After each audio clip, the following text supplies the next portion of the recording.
নদীর তলদেশে অন্ধকার, সেখানে নেই কোনো শব্দ, নেই কোনো জীবন।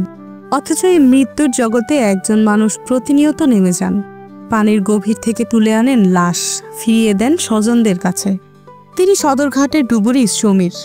তার কাজ লঞ্চ দুর্ঘটনার পর নিখোঁজদের খুঁজে বের করা, হয়তো জীবিত নতুবা মৃত। চুবুকে না উঠে আবার ডুবাইয়া তোলে, ডুবায়। কি কি পেয়ে থাকে ওরা? ওরা লোহা, ওই লোহাই পায় বেশি। সমীরের বয়স এখন প্রায় 60, কিন্তু তবুও তিনি দিনরাত যখনই ডাকার প্রয়োজন পড়ে তখনই নেমে পড়ে নদীর গভীরে। লোহা উঠায়, লোহা পয়সা পাতি যত যা পরে গাছগাছালি গাছ চুমুকে ধরে, লোহার যে কোনো কিছু সব ধরে। গত 1 যুগ ধরে সদরঘাটে এই মানুষটি অসংখ্য লঞ্চ দুর্ঘটনায় উদ্ধার কাজ চালিয়েছেন। 40 মাটির নিচে যায়, পানির নিচে যাইয়া ডুবাই ডুবাই মাছ নিচে উড়ায়। তোর মাছ পড়ে গেছে, ডুবাই উঠে লই যায়। তোর বাঙ্গারি পড়ে গেছে, ডুবাই দিয়ে লঞ্চ একটা পাঙ্খা ভাঙে পড়ে গেছে, ডুবাই উড়ায়। পানির নিচে 60 থেকে 80 ফুট গভীরতায় নেমে তিনি খুঁজে বের করেন হারিয়ে যাওয়া মানুষ ও গুরুত্বপূর্ণ সরঞ্জাম।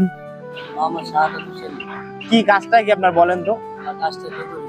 ডুবুরি, মানে ডুবুরির কি কি কাজ করে থাকেন? জাহাজের পাকাতে ডুবাই, তারপরে জাহাজের প্যাকেটে উঠাই, তারপরে মোবাইল টাকা পয়সা পড়ে গেলে মঙ্গল পড়ে গেলে পানির নিচে যতটুকু কাজ আছে তাই। একটি লঞ্চ দুর্ঘটনায় সমীর যখন তল্লাশি চালাচ্ছিলেন তখন এক হৃদয় বিদারক দৃশ্য দেখেন তিনি। এই কাজ শুধু মানসিকভাবেই নয়, শারীরিকভাবে অত্যন্ত কঠিন। পানির গভীরে দেহ ভারী হয়ে যায়, অক্সিজেনের ঘাটতিও হয়।